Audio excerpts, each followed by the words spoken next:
Hello, and welcome to today's podcast. I'm Susan Guthrie, your host, and today I want to talk to you about Zoom fatigue or video conferencing fatigue because I can tell you it's real. And I think many of us are experiencing it as our world has moved increasingly online. And I have to tell you, for me, it was a surprise. I have been an online mediator and online professional with a fully online practice for 2 years. I started working online through video conferencing about 5 years ago and never experienced anything like this feeling by the end of the day of just complete and utter exhaustion, even though all I've really done is been sitting at my desk, sitting at my computer all day. So I know we've been seeing a lot about this. In fact, the Harvard Business Review, National Geographic, Thrive Global, the articles are coming out left and right on this.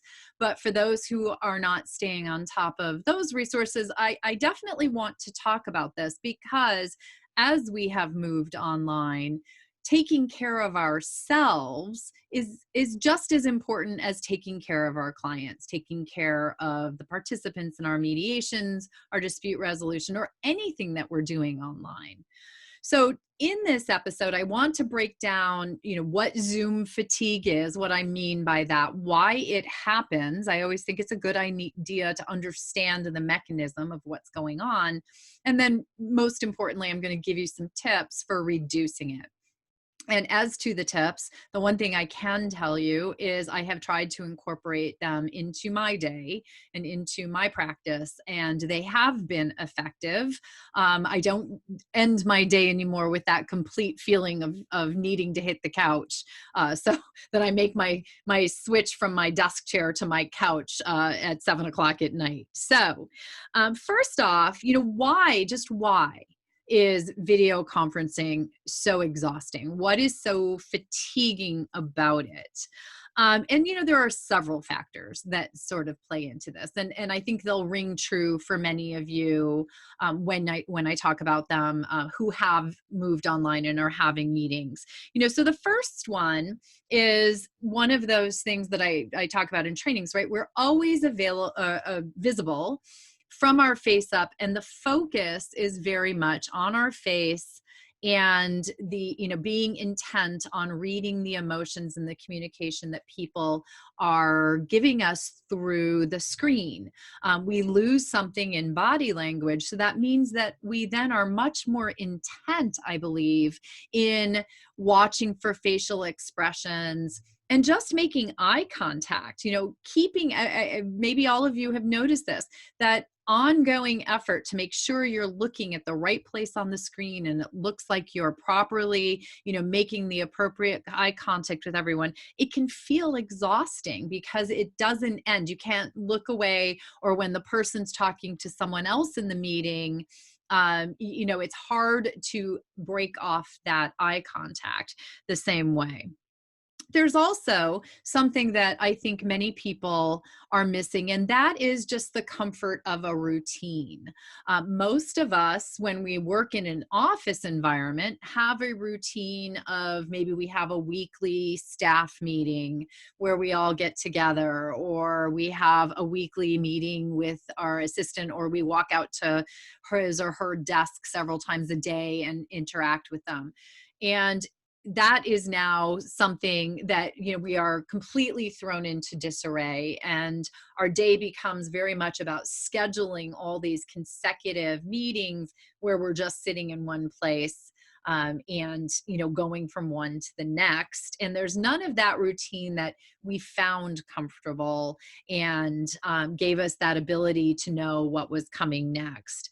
And then this one actually surprised me. I found this in the National Geographic article that they did recently, but it makes perfect sense. And it goes to what I was just talking about scheduling. So an online meeting doesn't just happen, right? Online, a Zoom meeting, conference, a mediation, whatever we are doing, that requires someone sending out a link, picking a time, all of that. This is a scheduled thing. It takes effort to do. Whereas when we are in an office environment, or if you're, a practicing attorney and you're going to the courthouse and seeing colleagues, you can have those what I call water cooler conversations, right? Or lunchroom conversations, where you have communication, you exchange information, but it's in that informal setting and it's not in this very scheduled manner. So we're not having a lot of those things happening. It's very hard to have an impromptu conference on Zoom. I guess somebody could send you a meeting request or send you their personal meeting link to jump on. But that's not how we tend to do it. Now, another thing, and this one definitely um, has been apparent to me, is we get very concerned about our backgrounds and about our environment and about how we look, right? Because we're always looking at ourselves. So that whole joke about having a Zoom shirt or having a scarf you can wrap around, or your lipstick, like I do right here next to, I always have my lipstick next to my computer. But there's also just a lot of stress that's built up by the fact that we always have to constantly be camera ready, ready to go. You have to make sure you look good from the shoulders up, and be ready to go at all times. And if you're sitting here for meeting after meeting after meeting, that also can be fatiguing.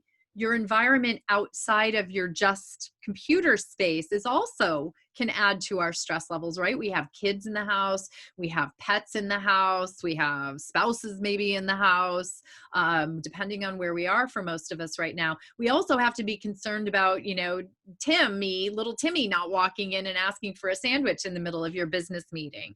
So there's stress there. There's also just the tech stress. Something tends to go wrong sooner or later in almost every meeting. We worry about that. There's just the stress or the frustration when somebody else isn't properly set up. So we have all those issues around just feeling a little frustrated or just a little anxious ourselves around the tech setup. I know that I am going with my family to a home, rental home on the lake, socially distanced and proper vacation. But there's been a great deal of stress for me making sure that I have appropriate Wi-Fi in this rental house that we're getting, that there's going to be a quiet place where I'm going to be able to go and have my meetings. I'm doing some presentations. So that is, another important factor. Just for many of us who are crowded into our homes, it's just stressful trying to find a place where we can do our meetings. So there are a number of reasons why. Oh, and another one, don't let me forget this one. So even this is what I think surprised me most. I was an online professional long before COVID came along, but my day was made up of online meetings and other things. I did not just sit here at this computer every single day going from meeting to meeting to meeting to meeting online. I do now, or I did until I got my tips on how to avoid Zoom fatigue. But it's very tiring to do back-to-back video meetings over and over again through the day. But because everything is a video meeting now, everything's online, our days are getting caught up. And I've heard this from so many colleagues, that our days have gotten caught up so that they get up, they feel like they make themselves presentable from the shoulders up, they go and sit down in front of their computer and they sit there all day long. And that is very stressful. We are no longer getting those nice breaks of driving to the office or running out to do an errand or that type of thing. Many of us are working back to back to back. So what can we do about it? There are several things that we can build into our daily routine, and this will be a practice. Just with everything, we need to, implement these strategies as we go through the day. But the first one is, when you are engaged in an online meeting, avoid multitasking. So one of the things, and I talk about this in my training as well, because I see clients or participants in my mediations doing this. The fact that we're on our computer means that we are often tempted to multitask. We are tempted to open another tab and start typing on a document when the meeting gets a little boring, or answer a quick email, or go look something up. And we do that multitasking, but that is fatiguing for our brain. We are no longer focused in one way. That will then increase the stress, because as much as we think we're still listening to the meeting when we go off to answer an email, we all know our concentration is much less when we bifurcate it. So as you are doing your online meetings, a quick tip is to be very focused in that meeting. Another tip would be to make them as short as possible. So we as human beings, for some reason, look at our meetings as they need to be blocked for an hour, they need to be blocked for a half hour. You know, they're set for these times, and then we go ahead and fill that. Make your meetings the amount of time that they need to be. Be very focused, get through what you need to get through, and then end the meeting, even if you have another 10 minutes in the scheduled amount of time. I have seen this happen. Well, hey, we've got another 6 minutes. How about we talk about this? How about we don't? How about we end the meeting? We've gotten through what we needed to get through. And, maybe someone could use those extra 6 minutes to take a break, go for a walk, which will be another one of these tips. So be focused. I do find that having an agenda for an online meeting and putting it up on the screen is actually really helpful. It keeps the meeting moving along, keeps it on track, just like any meeting, but especially an online one, and helps people stay focused so you can move through it.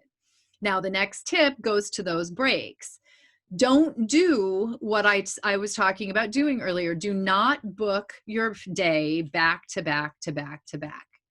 Build in breaks for yourself, even if it is a 10-minute break, a 15-minute break, and get up and move. Go downstairs, or go out your front door, or go get a breath of fresh air. Go and just move, because sitting here concentrating on your computer day in and day out, going from a mediation, even in a mediation, I tell people this all the time, especially with online mediations. Everyone's going to get fatigued more quickly. Build in breaks in the mediation. So that is something that is truly important. And a little tip for those of you who have heard me talk about using a scheduling tool. I happen to use Calendly, calendly.com. There's Acuity.com. There's all these different links that you can create that then people can go to your calendar and book. They're wonderful, right? I love and clients love the ease and convenience, but it will book you back to back unless you build in buffers. So many people don't realize you can build in a 10-minute buffer at the beginning and ending of meetings, so that the computer or the program doesn't book you back to back, and you can block off an hour for your lunch. So make sure that you take care of yourself. You're going to actually be more productive, and I promise you this is true. I've started to implement this into my day, and making my meetings shorter so that they cover what they need to cover, and building in those breaks for me those have been two things that have helped me. Now, another thing that's fatiguing, and this is fatiguing for our brains, not for our bodies, but that's what's getting fatigued in Zoom fatigue, is the fact that there's a lot of stimulus on the screen, right? We have all these different faces. All these different people have different backgrounds going on. There's so much to see there. So we tend to feel, it's almost like you're schizophrenic in a bunch of different rooms. So it's a very good idea, especially if you are working in an organization where everyone just has a very neutral but uniform background. I was just on a Zoom meeting with a colleague who works for the AAA, American Arbitration Association, not the Automobile Association. And they have some beautiful background screens, that virtual backgrounds that they have created. And I know a lot of organizations have done this, but they're relatively neutral colored. They're the same so that everybody is the same. That actually is going to be less fatiguing for your brain and for the participants. You also want to make sure that you just have that one screen open, right? You don't want to have a bunch of different screens open. And one little tip is you all know if you've listened to my training, I love the screen share capability in a mediation. But I've learned to use it judiciously because it's adding one more visual element to the screen. So I go back and forth between screen sharing and not screen sharing if I'm working off my agenda or something like that. Now, here's another one, and it's maybe a little old school, but I just saw a joke going around on social media the other day, where somebody had like posted a picture of a dog with a mad face, and it said that meeting could have been an email. And that's, but the point there is people are getting frustrated because often people are scheduling meetings these days because Zoom meetings have become, or online meetings have become so ubiquitous. But not everything has to be a meeting. Many things can be covered in an email, or maybe we want to go old school and we want to call somebody. It's much less. I just held up my phone for those who are not watching this, who are listening on the podcast. But we have turned into a society that does not use phones and does not email as much, thinking, oh well, it's just easier to flip on the camera and meet. That can be true. But if this is something where you can just summarize something in an email, or you just need a quick answer, or you can actually talk just on the phone, consider doing that. It uses less of your internal resources. And the other, little point to that would be when you're on screen, you may, if you are doing it as a virtual meeting, do you need to be visible throughout the entire meeting? It actually, if you turn off your camera, off your video, and you are just the name on the screen or all, it's actually less fatiguing for you. Obviously, you're now no longer on display, and it's less of a strain on you. So if it's possible, if you are not the focus of the meeting and you're just listening intently, is it possible to stop your video and take yourself out of that meeting? You can always turn it back on, but you don't need to be constantly on screen. And then this is going to be my last tip, but this one has actually been pretty helpful for me. I get a large number of, outreach contacts, people wanting to network and connect, which I love to do. Love to meet the people who have taken my programs and talk with people and meet colleagues. And my tendency has always been to schedule that as a Zoom meeting. But does it have to be a Zoom meeting? We could have a quick 15-minute call if we're just getting acquainted.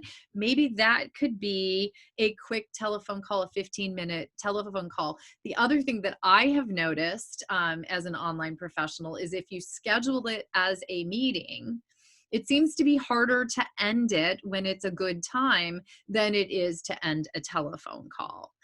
So maybe for that first time of meeting somebody, rather than making it one more video call in your very busy day, make it a quick 15-minute call. And remember the power of a 15-minute meeting. This goes back to that earlier tip. But when I was setting up my calendaring system and people could schedule a 1-hour meeting, a half-hour meeting, I didn't have a 15-minute option. And it finally dawned on me, make a 15-minute option. And people book that all the time. And a 15-minute option is great. You only have 15 minutes and you will get to the point and you will get your meeting done. So that has actually been quite helpful. Now, this all sounds like, I think, probably a lot to be incorporating into your, already overworked schedules. It's all creating habits. It's all remembering that, squeezing that one more meeting in isn't actually going to make me more productive or make me better. So make sure that you take a little effort. And the first thing to do is to recognize the fatigue in the first place. And I know so many of you are feeling it. I think now that it's been identified and you understand the reasons behind it, you can see that it's something that is important for your ongoing health, especially as we do not know at this point in time when we will go back to in-person meetings as a more routine. But online video conferencing has become the norm.